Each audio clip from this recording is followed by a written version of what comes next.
Hello everyone, welcome back to Microsoft Flight Simulator, and welcome to the Boeing 247, a twin-engined radial aircraft that is worth every bit of the money that it costs. It's in the sub-$20 category, which makes it well worth it, in my opinion. It's rapidly becoming one of my favorite short-haul aircraft, and we're going to take a look at it today, look at the pros, the room for improvement areas, and get it started up and do a quick flight over around Friday Harbor, which is where we're at right now. So without further ado, let's begin. So as always, we'll take a look at the textures first and foremost on the aircraft, and then take a look at some of the goodies we've got sitting on the ground over there. All in all, I think the textures are adequate. This aircraft's just right around the $17 mark.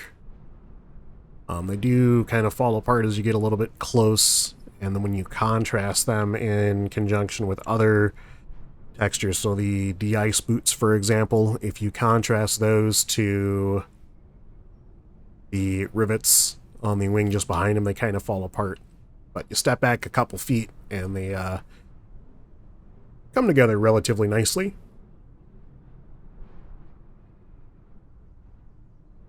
Nice landing light fixture there. I think the glass is a little bit too opaque in my opinion.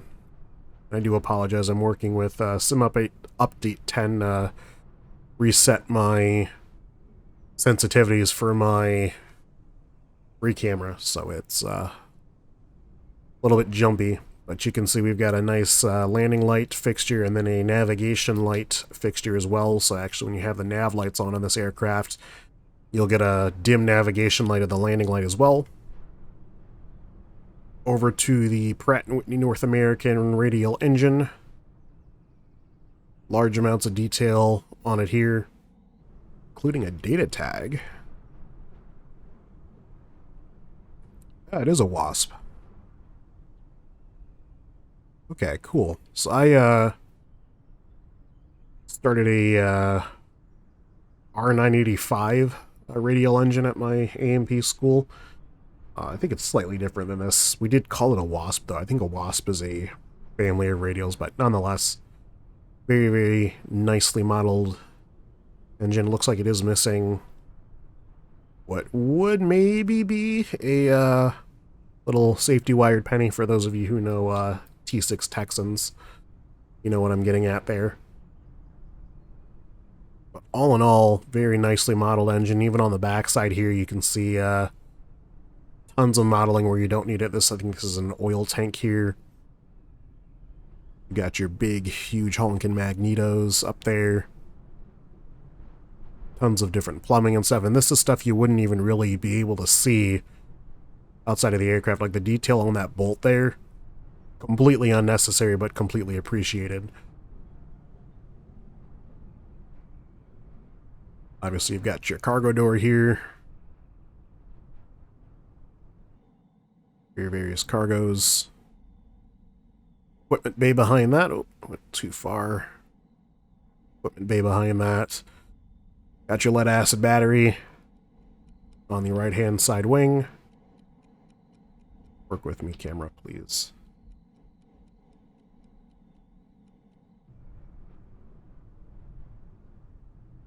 Obviously symmetrical on the other side of the aircraft.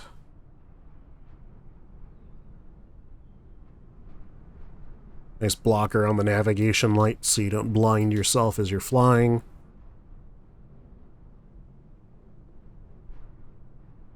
It's just the speeds that got changed. My pan speed is the same. This is the same pan speed I had set, but the movement speed is different. Now here we are in the lavatory, I believe. Yeah, so here's the lav. Very nicely modeled lav.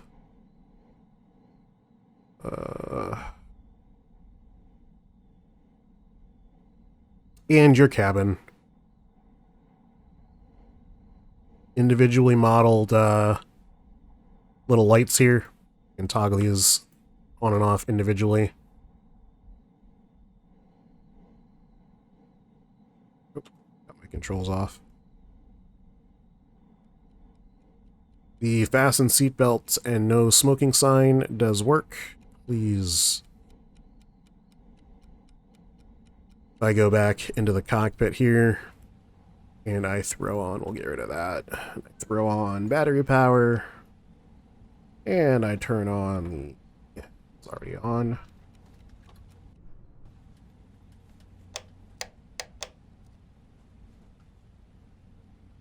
Battery power, cabin lights,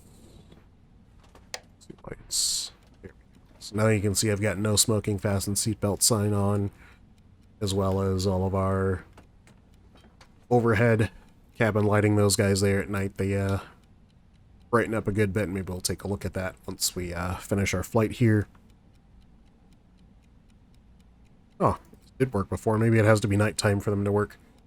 But nonetheless, we'll get flying here. Tons of different external views for your flight semi-pleasure. I do want to say the one thing I do think is an area of improvement in particular are the tire textures. I can't comment on the lack of tread, because maybe that was a thing when they made them back then, but the shiny aspect of the tire definitely needs some work. Control servos on the rudder are correct and accurate, as are the trim tabs. I can't move them fast enough to show you, but just take my word, they move in conjunction. Same thing with the aileron trim tabs. So we'll go ahead and get the aircraft buttoned up, and then we will go through the infamous startup. So our aircraft nicely buttoned up. We'll go ahead and go through the start procedure. It's going to be this little clipboard up here, which is our sort of aircraft UI. There's a whole bunch of different things we can do on here.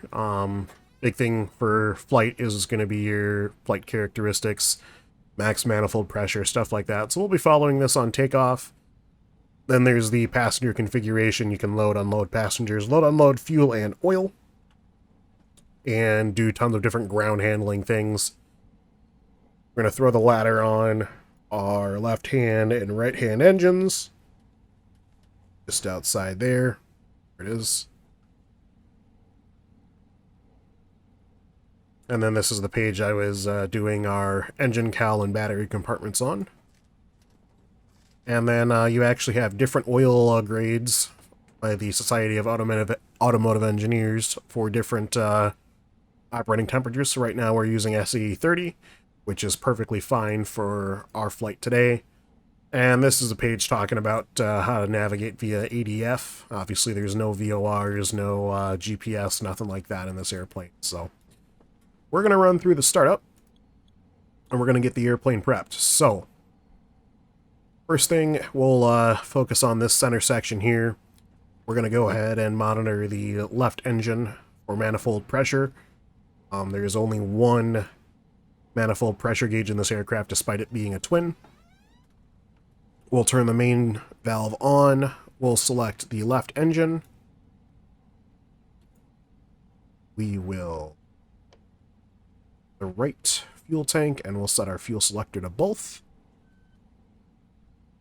Push in on our mag switch. I need a cough, excuse me. Oh, that felt good. Make sure our park brake is on, and we'll double check our fuel quantities left and right to see where they land. Relatively good, and then we'll check the aux tank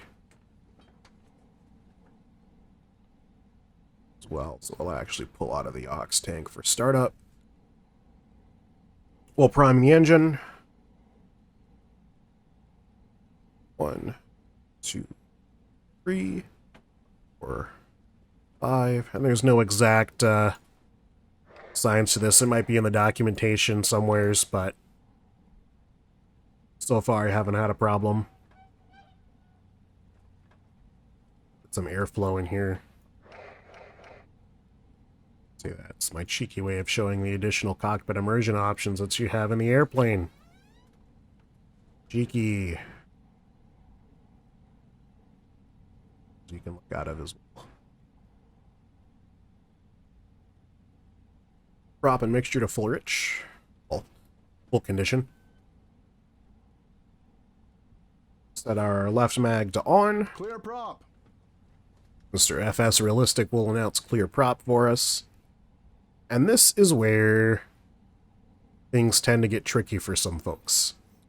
So there are two options for starting this aircraft. We can either do it ourselves manually out here and manually crank the flywheel over and then kick in the clutch while manipulating this wobble pump. That's not going to work for us. So we're going to do an assisted start. We're going to pretend we've got a guy out there on the wing.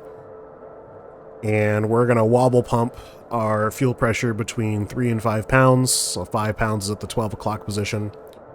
So we'll wobble pump up to 5. Then I will have our starter start winding up the engine. We'll crack our throttle. And then we need to keep wobble pumping to stay in that 3 to 5 pound range. Then we'll get the option to mesh the flywheel with the crank. There we go. And there's a start on engine 1.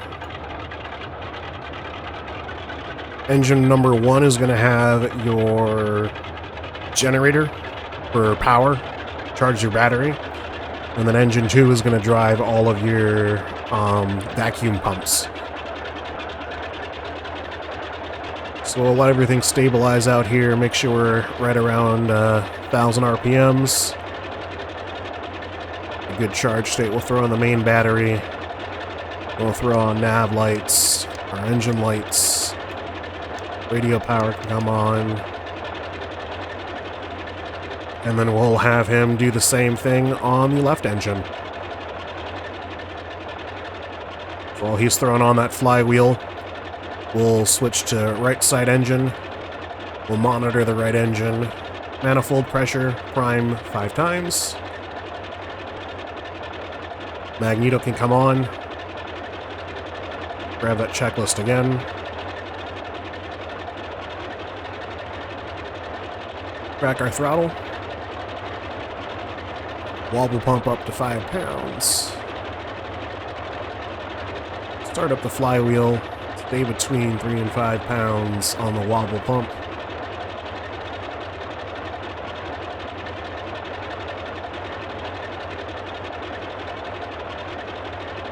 And mesh the flywheel.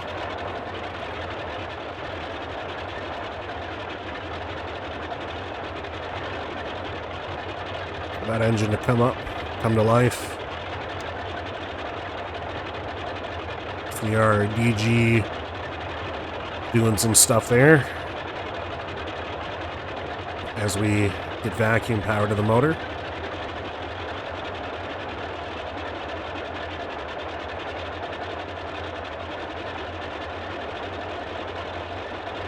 So there's 1,000. Our DG's now alive.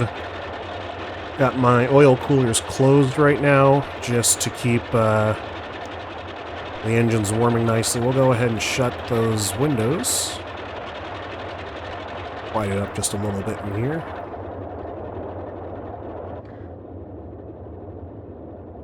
And we'll shut our overhead vent as well. So that's the startup in the 247. Nothing too bad to speak of in my opinion. Just stick to your checklist and you should be good. I'm going to go ahead and let the engine warm up a little bit, and then we'll go ahead and taxi out. Alright, and with both engines sitting at about 100 degrees on the oil temp, we'll be good to taxi out here. Slightly higher oil pressure on the right engine. It's okay, we can acclimate for that. I do want to point out the smoke effects on the aircraft. They're very, very good. I did open up both oil coolers before we do this, so we'll throttle up just a little bit, just so you can get a better idea.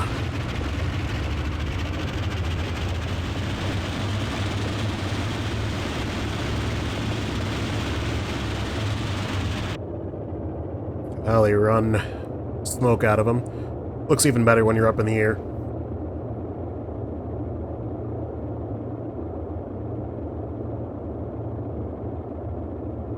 There's optional radio fuses, so the electrical failures, I would assume I haven't experienced one yet. But should you have them, there are some spare fuses in both this cabinet here as well as your radio panel that you can swap out should you have a blown fuse.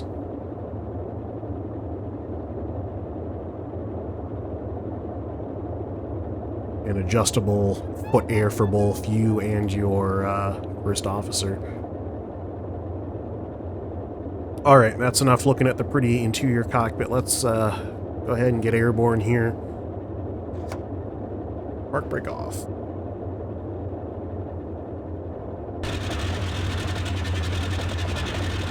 Just murdering everyone in our path, naturally.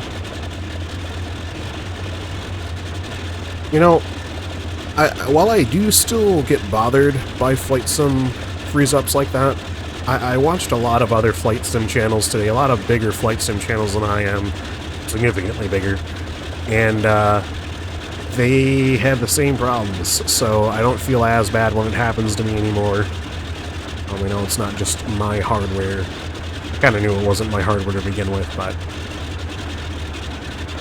one thing I do struggle with in this airplane, and it could just be my inability to properly taxi. I don't have differential braking. I just have a single brake axis.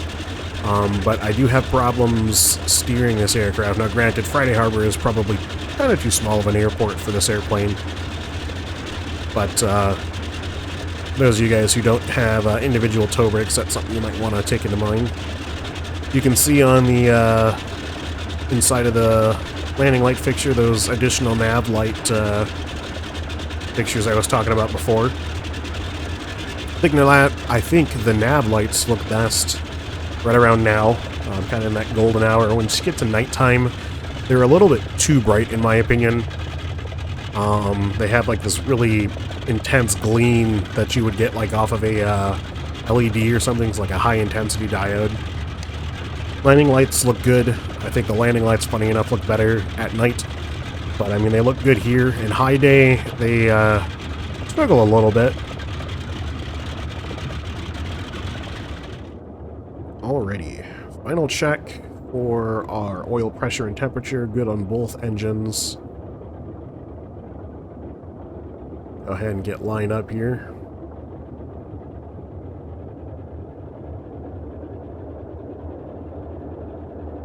And I'm going to stand on the brakes just for a little bit. We're going to run manifold pressure up to 36 pounds on our takeoff. We're not going to be able to do that while static.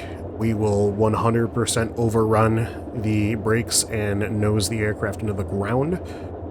So we'll try to get up around 1500 RPM or roll off the brakes. I'm going to come off slowly off the brakes now. We go, and then we're increasing manifold pressure to 36 inches. Tail's already in the air. Pulling back on the yoke. Keep us level and happy.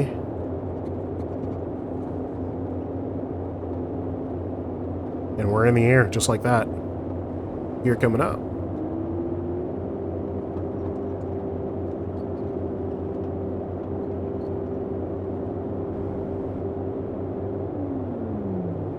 Gear are up.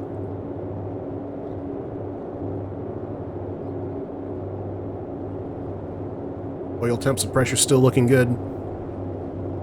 Can't stress enough, this is not an aircraft to attempt to overfly. If you stress those engines out, they'll just throw their guts or start on fire. Take a look outside.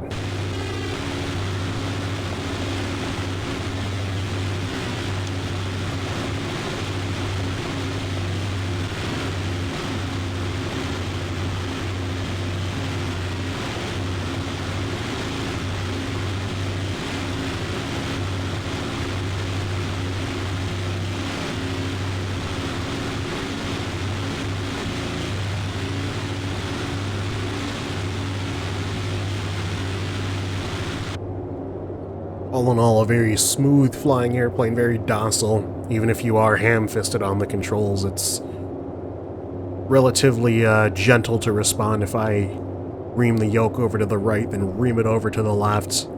Very gentle. I wouldn't say slow or sluggish. It's just docile. It's gentle. Not entirely certain of initial uses for this aircraft. It obviously saw passenger use as well as mail and cargo usage. I would assume back in the 30s era, maybe. This has to be a pre-war aircraft. Was looking at, obviously there was that little thing called World War II that we had. Pretty much all of Boeing's production shifted to other aircraft like the B-17 and the Stearman.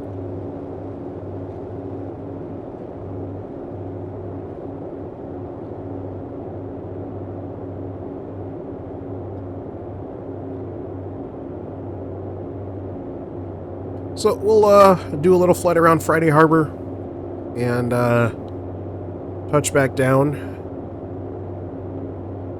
See how the landing characteristics of the aircraft are. We'll be back with that in just a little bit.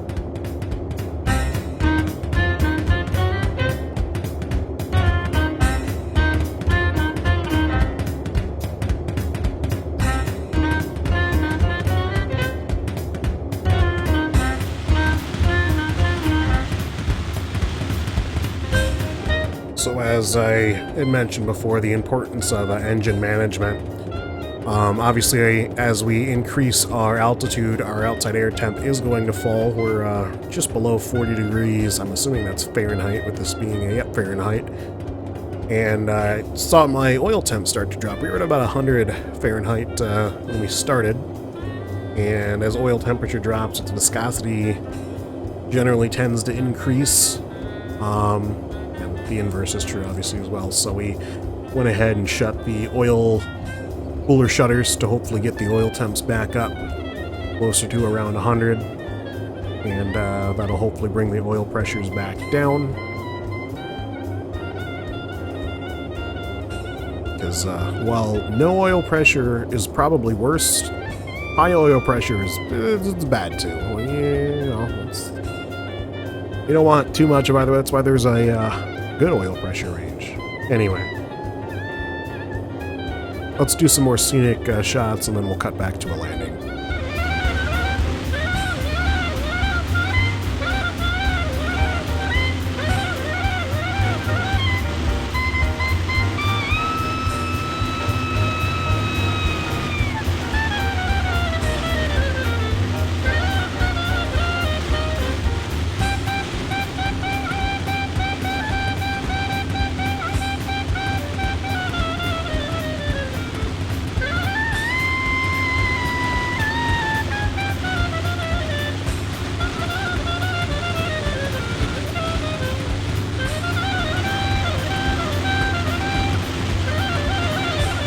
So in true Flight Simulator fashion, we did crash.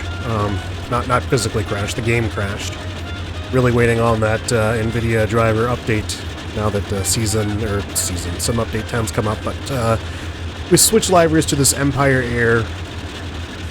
Nice livery, kind of reminds me of Buffalo Airways. And we're going to go over to Port Graham. It's a pretty short flight. We'll just do it in real time here. So a little bit of rain, a little bit of precip. I've got the pitot heat on. Outside air temperature is, just shy of 60 degrees, so we should be fine. Alright. Heading into this channel here, over to Port Graham. Very short flight.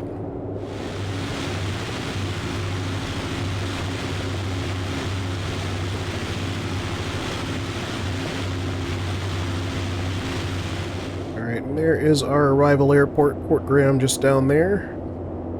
Boy, I really want to make it out to Alaska one day. I had a coworker who traveled there recently, and his photos were something to behold. But until then, Flight Simulator will have to do. Windsock not visible. Let's do the best we can. We'll take into consideration that pretty heavy crosswind we had from the right, taking off just a couple minutes ago. and land facing the ocean. Gear coming down.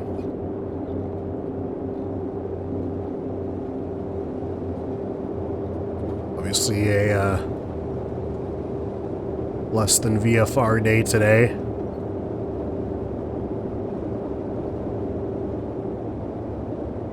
Gear are down. Back on the power just a little bit. The aircraft sink a little bit more. Keep turning until we get visual of the field. There it is. We're a little bit high. It's nothing we can't recover though.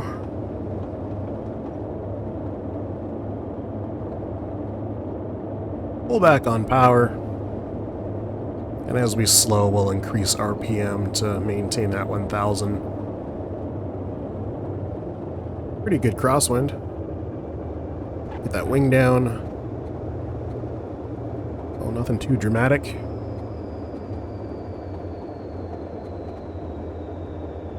Add a little bit of power back in, keep the engines running happy.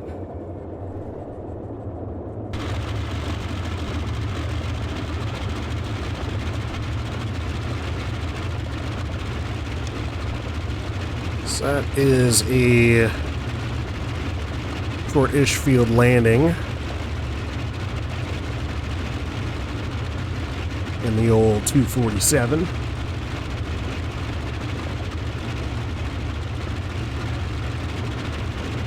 Still struggling to get her to turn though.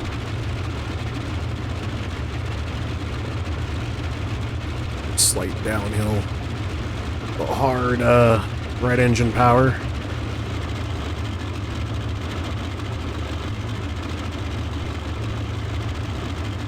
See, I mean, aside from the ground handling and those really shiny wheel textures, this airplane is second to none, in my opinion. Can we clip through that? We can.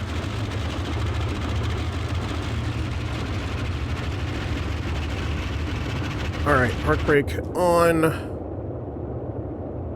Let's go ahead and shut down. Same as a normal GA airplane for the most part. We're going to go ahead and power down all of these systems here first, though. Map light on, I did not. Radio power off.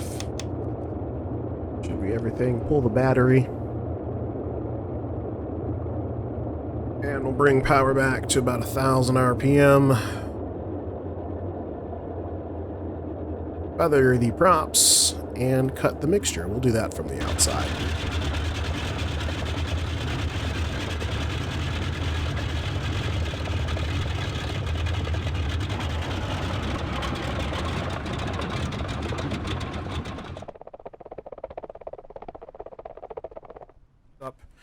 Let's take a look. No clear prop. We'll take a look at the nighttime lighting. So we'll throw the old master battery on, throw on all of our internal lights and our map light, and then we'll change to nighttime.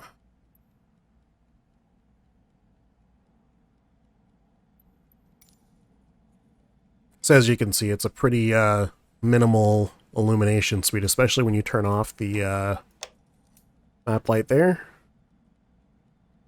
A lot of external light actually coming in from wherever that light source is, either there or there.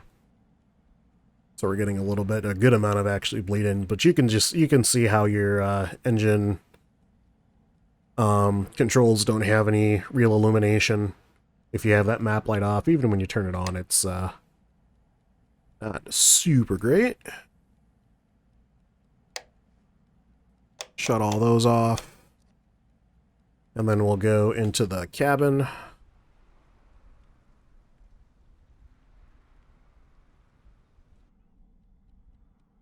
can see really nice ambient lighting from the dome lights overhead. And then in addition to that, we can turn on our little individual Oh, that's my ashtray. Maybe? Oh, what gives? Those.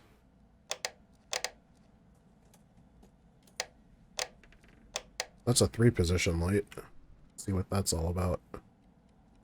Turned off everything. What about that? Oh. Try number 3. Well, I know that these do light up. There's a train coming. I'm gonna mute. No, I'm not. We're just gonna suffer through the train together. You hear it? You place your bets. What kind of train is that? Is that an SD40?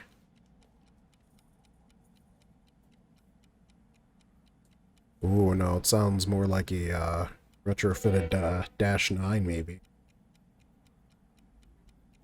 I don't know if my freight trains that well. Someone will tell me based off of the horn. Anyway, I can't seem to get... Oh, they're already illuminated. Look at that.